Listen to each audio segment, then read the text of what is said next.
कमल कयूम यहाँ पर हैं। हम जहाँ बात कर रहे हैं हिम्मत की, हौसले की, तो ये बहुत बड़ी एग्जाम्पल है। कमल कयूम की पहली शादी नाकाम हुई, उनके शौहर ने उन्हें तलाक दे दी थी। तलाक के बाद ज़ाहिर है she wanted to be empowered, ख़ुद काम करना चाहती थी, तो ये मुलाजमत की तलाश के लिए निकली, एयर होस्टेस बनना चाहती थी। और गालिबन जब ज्वाइनिंग के लिए जाना था जिस दिन, तो ये घर से निकली और उनके साबिका शौहर ने, जिनसे तलाक हो चुकी थी, इन पर तेज़ाम फेंक दिया, जिससे इनकी एक आँख भी ज़ाया हो गई है। लेकिन माशाल्लाह हिम्मत नहीं हारी कवल ने, और अब जॉब भी कर रही हैं और आर्टिस्टिक मिलेनियम में मुलाजमत कर रही हैं। अस्सलाम वालेकुम कवल। वालेकुम अस्सलाम। कवल देखो, आज हम अवेयरनेस तो कर रहे हैं, और जैसे मुसरत आप हमेशा आती हैं, अवेयरनेस देती हैं ख़वातीन को, मैं चाहती हूँ आप भी अपनी ये हिम्मत की कहानी हमें सुनाओ कि आप जिस हिम्मत से अभी काम कर रही हो, ज़ाहिर है उस वक्त एक अलग आपकी कैफियत होगी, और अब कमल कहती होगी कि नहीं, आई एम कॉन्फिडेंट, अल्हम्दुलिल्लाह जो हुआ इसमें कुछ ना कुछ मसलहत होगी और अब मेरे लिए अजर बहुत ज़्यादा है। लेकिन आप इस दुनिया में भी अच्छे से ज़िंदगी गुजारी हो, तो अपनी हिम्मत की कहानी बताओ मुझे। अगर मैं अपनी कहानी बताऊं तो मेरी कहानी में तकलीफ़ भी है लेकिन हिम्मत भी है।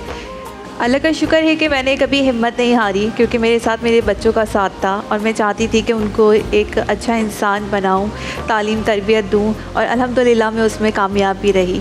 ऐसा नहीं कि मैं हमेशा हिम्मत वाली रही, कभी कभी मेरी हिम्मत पस्त भी हो गई, लेकिन कुछ अच्छे लोगों का साथ था और मेरी फैमिली थी, मेरे बच्चे थे, वो सपोर्ट बने।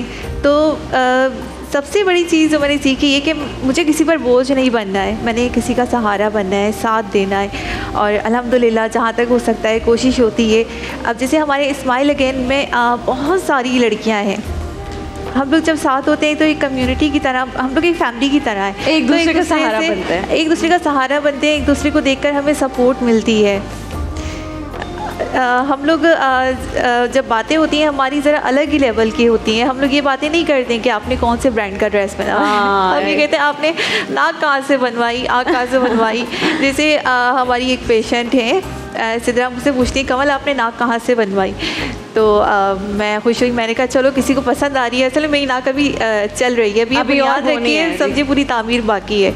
तो मैंने कहा फ़लाँ डॉक्टर ने बनाई, तो कहती बहुत बुरी बनी है मैं वहाँ से नहीं बनवाऊँगी, मैं उनसे बनवाऊँगी। तो हमारे पास चॉइस भी होती है, तो इस तरह की होती है। और अल्लाह का शुक्र है कि हमें जो साथ मिला है इस NGO का, मैं कहती हूँ कि काश 1% भी हम कुछ कर पाएँ। इस NGO ने हमारे लिए बहुत कुछ किया है, ना सिर्फ इलाज बल्कि हमें हमारे पाँव पर खड़ा किया, इतना कॉन्फिडेंट दिया। आज शुक्र है अल्लाह का कि एक बेहतर और अच्छी ज़िंदगी गुजार रही हूँ। माशाल्लाह, क्या बात है, ज़बरदस्त। आई एम सो ग्लैड कि आप यहाँ पर आई हो और अपना ये पूरी कहानी शेयर की है। इससे न जाने कितनी लड़कियाँ जो भी स्माइल अगेन नहीं पहुँची होंगी, उनको कितना हौसला मिला होगा, कितनी हिम्मत मिली होगी, है ना।